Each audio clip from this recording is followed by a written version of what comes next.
Le titre de ce livre, c'est Les paraboles de notre Seigneur Jésus-Christ. Nous entrons présentement à la 82e partie de ce livre, ou partie 82, je répète, partie 82 de ce livre. Il est écrit par le bien-aimé frère Christian Brandt. Nous sommes au chapitre 6, petit 2, suite. Chapitre 6, petit 2, suite. N'est-il pas caractéristique que ces deux parties directement opposées l'un à l'autre et ennemies, en parenthèse, dans leur principe, on les retrouve de notre temps, se trouvaient réunis pour tenter le Seigneur? Qu'est-ce qui les unissait sinon leur haine commune contre le Seigneur Jésus? Ils intervenaient donc comme un groupe uni, ce que souligne dans notre verset 1. L'article commun, en parenthèse, dans l'original grec, aux deux noms pharisiens et sadduciens. Les pharisiens et sadduciens. Mais le Seigneur met à nu leur ignorance et leur méchanceté. Ce qui est grave dans cette affaire, c'est que le Seigneur ne les enseigne plus ni ne les avertit plus. Et quand ils cherchent un signe, ils obtiennent un avertissement. Il lui demandait s'il pourrait leur montrer un signe du ciel. Déjà au chapitre 12, verset 38 de Matthieu, les scribes et les pharisiens étaient venus lui réclamer « Maître, nous désirons voir un signe de ta part ». Nous avons déjà exprimé quelques pensées sur ce sujet en rapport avec la parabole de l'esprit immonde. Mais cette fois-ci, il demandait de lui un signe du ciel, un signe, peut-être un miracle ou toute autre action extraordinaire. Il signifie toujours quelque chose et signale une révélation particulière sur soi-même. Ici, Jésus devait prouver par un signe qu'il était le Messie envoyé par Dieu à son peuple. Le fait qu'il demandait maintenant un signe venant du ciel démontre combien grande était la suspicion et l'incrédulité de ses conducteurs juifs contre lui. Il y avait effectivement eu de tels signes en Israël. Par exemple, quand Josué avait fait arrêter le soleil et la lune, en parenthèse, Josué chapitre 10, verset 12 et suite. Ou quand Élie avait fait descendre le feu du ciel, en parenthèse, 1 Roi chapitre 18, verset 36 et suite. Ou quand, à la suite de la prière de Samuel, un fort tonnerre avait mis en déroute les Philistins, en parenthèse, 1 Samuel chapitre 7, verset 9 et suite.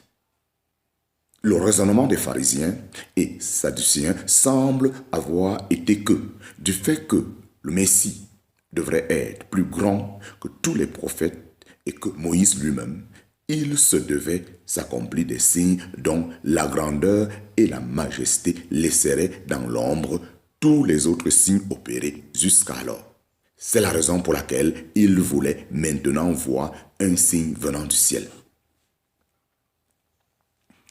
Mais on ne vient pas à bout de l'incrédulité par des signes et des miracles. On voit toujours cela se répéter dans l'Écriture. Les signes opérés par Moïse devant le Pharaon avaient-ils pu atteindre le cœur endurci de ce roi? La logique de l'incrédulité se révèle toujours comme de la folie. Même l'homme riche en Hadès était d'avis que ses frères viendraient à la fois si quelqu'un ressuscitait dans les morts. Je te prie donc, Père, de l'envoyer dans la maison de mon Père, car j'ai 5 frères, en sorte qu'il les adjure, de peur qu'eux aussi ne viennent dans ce lieu de tourment. Mais Abraham lui dit, ils ont Moïse et les prophètes, qu'ils les écoutent. Mais il dit, non, Père Abraham. Mais si quelqu'un va des morts vers eux, ils se repentiront. Et il lui dit, s'ils n'écoutent pas Moïse et les prophètes, ils ne seront pas persuadés non plus si quelqu'un ressuscitait dans les morts. En parenthèse, Luc chapitre 16, versets 27 à 31. L'incrédulité trouvera toujours un moyen d'éliminer un miracle par une explication quelconque. Voltaire avait dit une fois, si on faisait publiquement sur la place du marché un miracle devant 1000 témoins ayant du bon sens, je me méfierais plutôt de mes sens que de reconnaître un miracle. C'est le point clé. On ne veut pas croire. Il en était de même au temps du Seigneur. Supposons que le Seigneur ait accédé ait à céder au désir des pharisiens et leur ait donné un miracle venant du ciel, qu'est-ce qui les aurait empêchés de prétendre sans hésiter qu'ils avaient accompli avec l'aide de Belzébul, le chef des démons?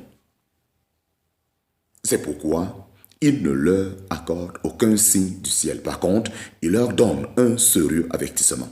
C'est, il le revêt la forme d'une parabole où il parle du signe du ciel. Ceux-ci lui servent à leur tour de symbole des signes du temps qu'il était si crucial pour ses auditeurs de reconnaître et d'apprécier. Chapitre 6, petit 2, sous 2. Chapitre 6, petit 2, sous 2. L'avertissement du Seigneur. L'avertissement du Seigneur. Mais lui, répondant, leur dit, quand le soir est venu, vous dites, il fera beau temps, car le ciel est rouge. Et le matin, il y aura aujourd'hui de l'orage, car le ciel est rouge et sombre.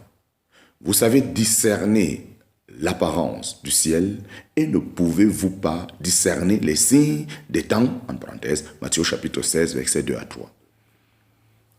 En Palestine, quand le ciel est rouge,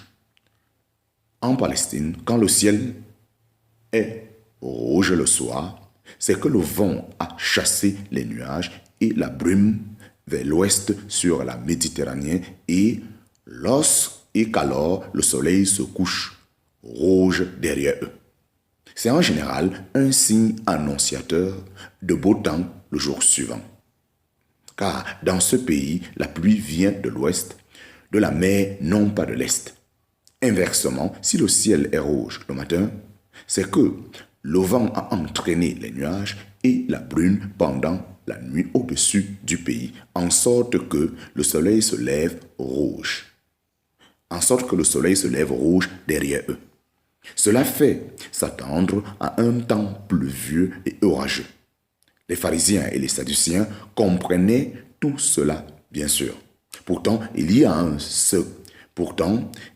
un accent d'ironie triste dans les paroles du Seigneur. Quand il dit, vous savez discerner l'apparence du ciel et ne pouvez-vous pas discerner les signes des temps? En parenthèse, Matthieu chapitre 16, verset 3.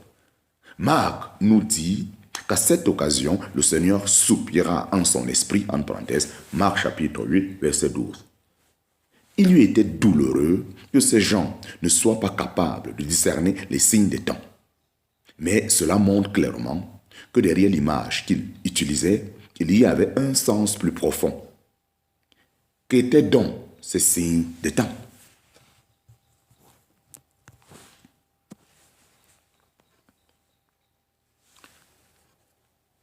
Par la miséricorde de Dieu, l'Orient d'en haut les avait visités afin de luire sur ceux qui étaient assis dans les ténèbres et dans l'ombre de la mort pour conduire leurs pieds dans le chemin de la paix, en parenthèse, Luc chapitre 1, verset 18 à 79. Il vint chez les siens et les siens ne l'ont pas reçu, en parenthèse, Jean chapitre 1, verset 11. Aussi le soir de sa présence s'approchait rapidement. Il allait bientôt mourir à la croix de Golgotha. Par cela, la lumière du monde allait disparaître derrière l'horizon de ce monde, mais ce ne serait cependant pas sans faire paraître un signe dans le ciel. Nous tous qui avons appris par la foi la signification du ciel rouge, c'est-à-dire de la mort du Seigneur, nous savons que le matin d'un jour nouveau va se lever, un matin sans nuage, en parenthèse 2 Samuel chapitre 23, verset 4. Et il n'y a pas que cela. Nous savons déjà aujourd'hui ce qu'est le beau temps. Nous nous réjouissons de la faveur de Dieu, nous avons la paix avec Dieu et nous nous reposons dans la communion avec le Père et son Fils Jésus-Christ. Quel pas bienheureux! Combien pourtant sont nombreux les gens qui, alors comme aujourd'hui, n'ont pas compris par la foi la signification du ciel rouge le soir, bien que le Seigneur ne se soit pas laissé sans témoignage et ait, en quelque sorte, coloré en rouge le ciel par sa mort. Leurs yeux sont malgré tout restés fermés devant cela.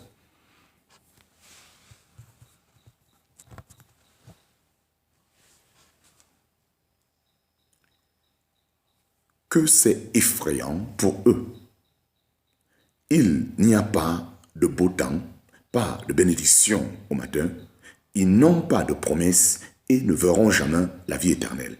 Au contraire, le même soleil qui s'est autrefois couché rouge sur Golgotha se lèverait rouge dans un jour à venir et apportera la tempête du jugement sur les impies, sur toute la terre. Ne comprenons-nous pas que le Seigneur ait soupiré profondément dans son esprit à cette pensée? Ce n'était pas seulement parce qu'une génération méchante et adultère demandait un signe, mais son cœur était plein de douleur au vu du ciel rouge et sombre qu'il voyait venir en esprit, accompagné de malheurs terribles pour tous ceux qui auront laissé passer sans l'utiliser le jour de la grâce. C'est ainsi que cette petite parabole